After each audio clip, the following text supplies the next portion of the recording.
Today we got to talk about Mike Norvell, Florida State, little bit of extra, and all that's coming up after the bumper. Don't be cornering me. Hold up. Time. You gotta help me with that corner shit. What's up, kinfolk? It's RJ Young. I am not on a step mill. Consider hitting the like and subscribe button because I upload a video every single day. It's always college football related. Sports related, we have a good time. Today, we got to talk about Florida State because Noel Twitter is about to get big mad at me. If it's not big mad at its coach already, and it should be. But let's trot this back, right?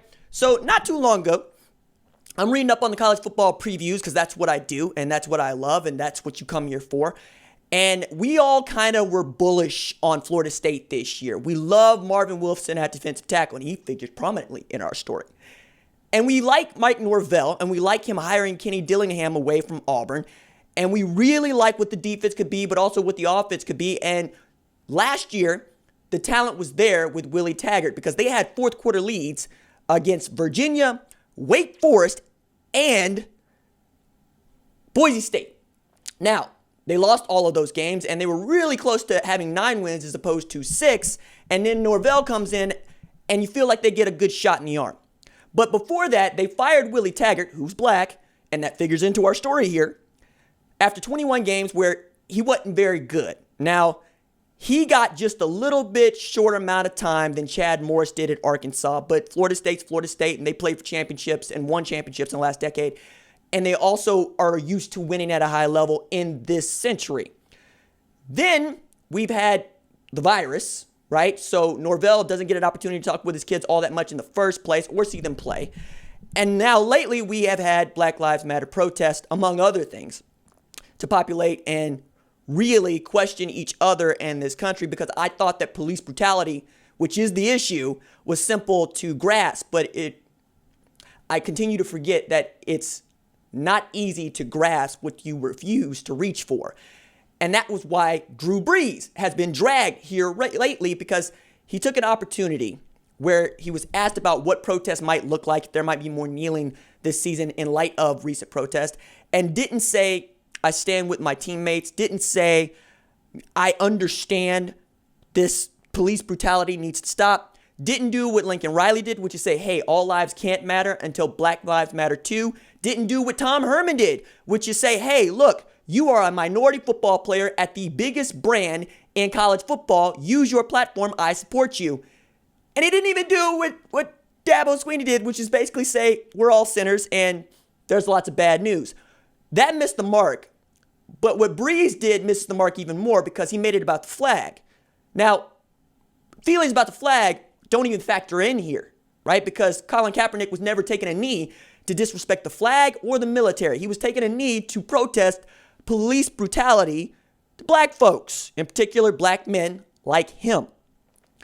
And that we still haven't had a consensus about what it was that Colin Kaepernick was kneeling for. I'm still flustered by all of this because I thought that we already had this one by now. We know why we started taking to the streets in light of George Floyd's death. It's because he was brutally murdered, choked to death by a man that was sworn to protect and serve him. And other folks that were sworn to protect and serve him looked on. Or didn't even look on. Wanted to make sure that nobody was going to bum rush their guy while he was murdering George Floyd in the street. So on top of all of this, we've had college football coaches come out with statements. Some are vanilla, some are really good, some are spoken from the heart, some are, hey, we need to put something out, otherwise we're going to look bad. Meanwhile, Wrangler, John Deere, others, they haven't had anything to say about this, and that says a lot. And for me, this time has been real clear, right? And I'm learning more about folks that I didn't trust and folks that I do. And while I was skeptical of Tom Herman, just in general, but also as Texas, so that gets complicated, I'm less so now, and I'm less cynical about him now, and I really value what he has done over the last couple of days. Meanwhile, I really liked Mike Norvell. Like, he was grad assistant at TU when I was there. My producer on my radio shows, the RJ Young Show on Sports Animal 97.1 FM, 9 a.m. to 11 a.m., was an equipment manager for Todd Graham and worked closely with Mike Norvell. So us hearing that he said he had an open conversation with his players felt good until we find out that Marvin Wilson said, nah, man, that ain't what happened at all. We got a generated text that said, hey, this. And I want to be clear about what it is that Mike Norvell said and what it is we're talking about with Florida State. Because, again, Florida State was supposed to be good this year, and we were mostly rooting for them, all right? So I got my cheeky tweet out, but that's all it is. It's a cheeky tweet. The ones that matter begin with Norvell, who told Tayshaun Reed, who covered Florida State for some time and is the Las Vegas beat writer for the Raiders now, got a statement from Mike Norvell that went, and I quote, "We have had a lot of open communication with our team, our players, and our coaches. I went back and forth individually with every player this weekend." That's a crucial point. And that was something that was important to me because this is a heartbreaking time in our country. You see hate and you see discrimination. You see some of the acts that have occurred. I mean, it is a problem, and it's something that we have to stand together and we have to work to get fixed. I'll continue to share with our guys the platform that they have and the opportunity that is there for them to make a difference, to be an influence, and to be able to impact our country in a positive way by the overall mindset and approach of how we treat people and how we respond to situations. I told these guys just how grateful I am to be a part of this journey with them because they are the future.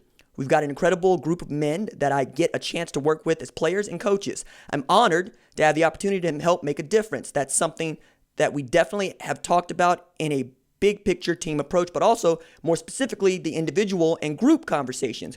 We're trying to meet our guys at their need and be able to share some of the emotions that we're all going through. Sounded really good.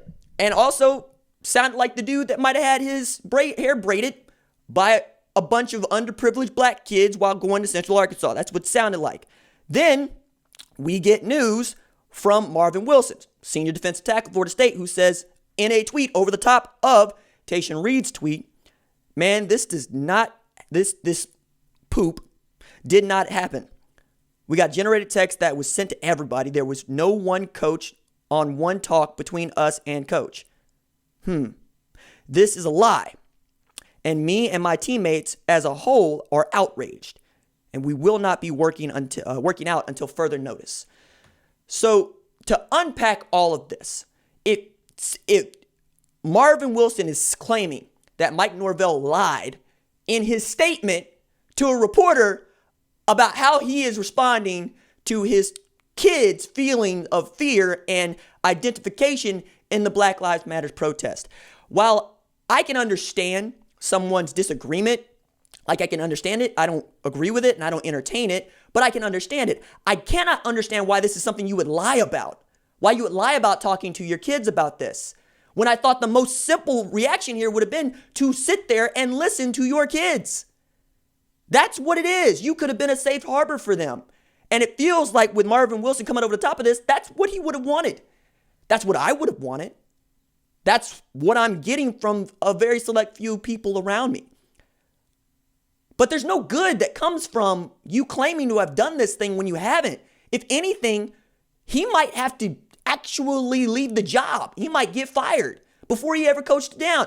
And that's on top of Willie Taggart getting bought out after 21 games when it felt like if you give him a little bit more time, especially with Kendall Briles as offensive coordinator, he was going to be able to get this thing headed in the right direction and toward not just playing for a bowl game, but playing for championships once again.